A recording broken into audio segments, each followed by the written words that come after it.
You know, it's remarkable how games like Silk Song can take 8 years to develop, way too long. The developers have put absolutely nothing out in that span of time.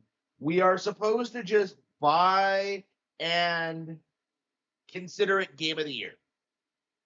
And then Nintendo puts out nonstop bangers for that span of time, and yet it is always seen as not being enough.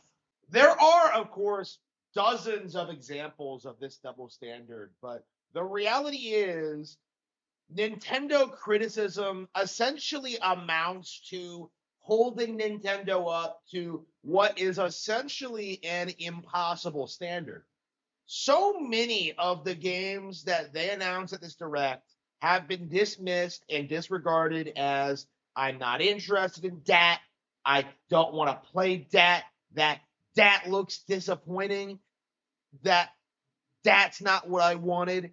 So much of the discourse around these products kind of essentially boils down to some weird warped idea of what Nintendo should be.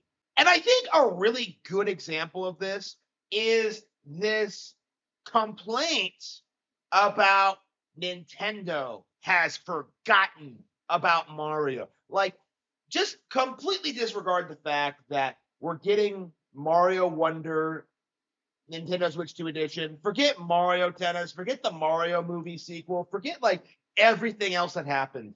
Oh, we're not getting a new 3D Mario.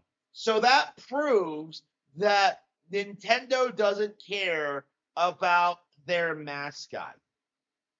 This is the most ridiculous thing I have ever seen. This is up there with fanboys complaining about Metroid's 25th anniversary and how Nintendo didn't really do anything for that release. We're at like Mario's 40th anniversary now, or Super Mario Bros. 40th anniversary at any rate. And people are seriously complaining about not having a 3D Mario release this year, a couple of months after we got Donkey Kong's long awaited 3D return. Like, does anyone see how ridiculous this is? Like, this idea that games need to come out on arbitrary dates. Like, oh, we need games for the 40th anniversary. We need games for this reason. Like, we haven't gotten this release in a while. Nobody's like really sitting there and acknowledging the games we are getting. They are simply hyperfixating on things that Nintendo never promised to begin with. And that's the recurring trend we've been seeing ever since the Switch 2 has been announced. Actually, long before that, after Animal Crossing New Horizons came out on Switch. Every single new announcement is just heavily downplayed and ignored by essentially the entire community. Bayonetta 3, No More Heroes 3, Tears of the Kingdom, Super Mario Bros. Wonder, just to give like a handful of examples. There were so many great games that came out over the past 5 years that have just been written off and ignored for petty, inconsequential reasons.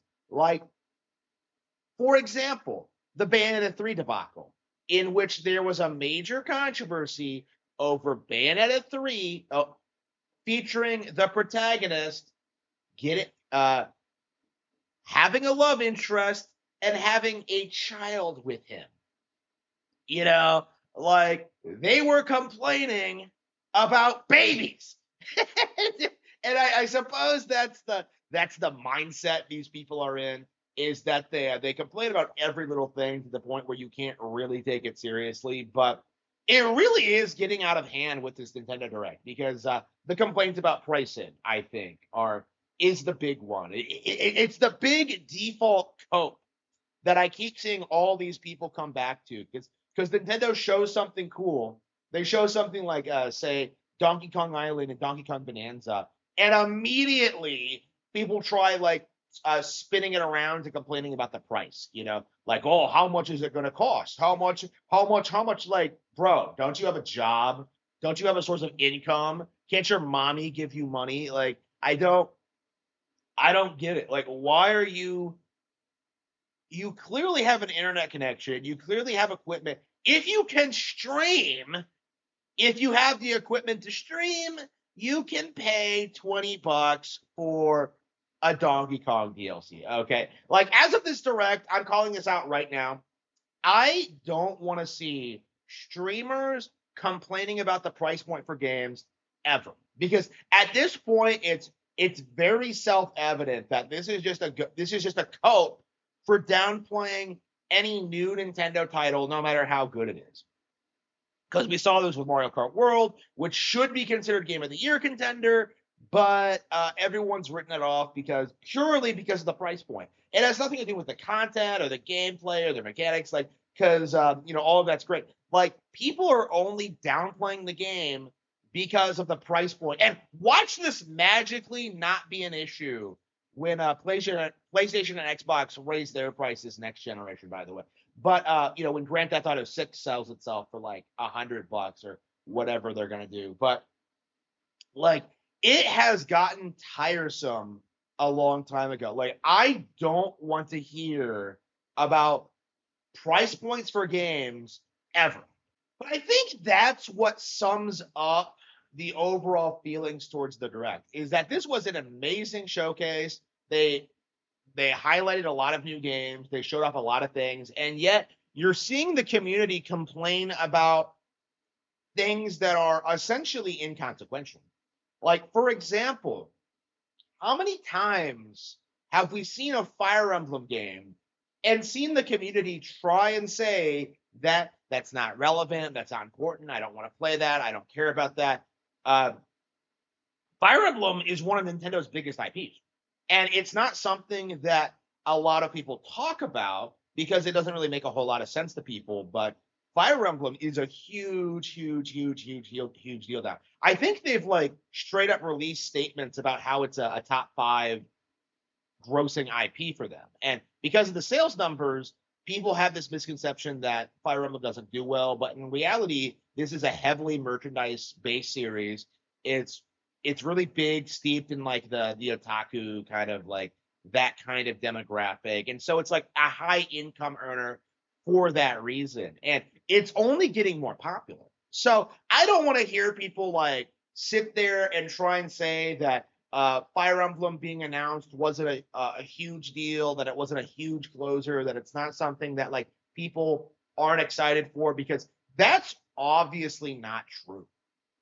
Like, I don't know how much longer this co-op can continue, but it really needs to stop. And I'm very, very tired of seeing everybody do their best to try and like downplay this IP and try to negatively compare it to the far less popular Xenoblade games. And that's definitely something that like needs to be brought up more, is that Xenoblade has not hit its stride the way Fire Emblem. I have not seen a single valid complaint about the Nintendo Direct as a whole. You can argue that some of the announcements were poorly handled and that they haven't shown enough for Metroid Prime 4 and that it looks bad or whatever. There's so much, like, there are genuine complaints you can have about individual announcements, but to write off the entire Direct as this disaster is just plain silly. And I do think this is the reoccurring trend we have been seeing with Switch 2 discourse for the past several months now, is that people are desperate to try and say the Switch 2 is this monumental failure whose future is up in the air and that Nintendo could drop the ball at any time. But in reality, it's been a huge success right out of the get-go, and Nintendo isn't going anywhere. And I think one of the most prevalent examples of this is this huge double standard. This idea that like a new generation has started and the Switch 2 has to prove itself. And if people don't upgrade to Switch 2, that means Nintendo is a complete failure. Not true. People are still buying Nintendo Switch 1s. They are still playing Nintendo Switch 1s. they are still buying they are still making new Nintendo Switch 1 games. And the Switch 1 has plenty of cross platform play with Switch 2. Like, the reality is, you can see this in the direct. They are still marketing Switch 1. You know, like, this is the thing that a lot of people like haven't understood, is that instead of the traditional handheld and console like dual platform approach, Nintendo has two Switches on the market at the same time that are still being supported and are still reaching the widest amount of people. Plenty of people are not upgrading to Switch 2s, but they are still active users in the Nintendo interface. You know, you have that, like, I know people who have been playing their Switch 1s with no intention of getting a Switch 2. And it's not because they're not interested, it's just because that, like, they don't want to spend the time, like, you know, transferring everything over, and, like, you know, there's just not an incentive really to move away from Switch 1 with so many like great games still coming out for it. But those people are going to become customers eventually. And I think this is a big problem with the online gaming sphere in general, is that they have this weird mindset that everybody buys games on day one and that everybody buys hardware day one. When in reality, this is something that's going to be stretched out for years and years and years. You know, like, this is not this platform is continuing to see success years down the line. It has not left store shelves. It is still getting new games. Like, I imagine Switch 1 will still be sold for another 3 years or so. So, with that being said, this really does need to be understood that Nintendo really has hit it out of the park with this direct. And I think in a lot of ways, people really underestimate how successful this direct actually is, because I expect Pokepia is going to be way bigger than a lot of people give it credit for. I think the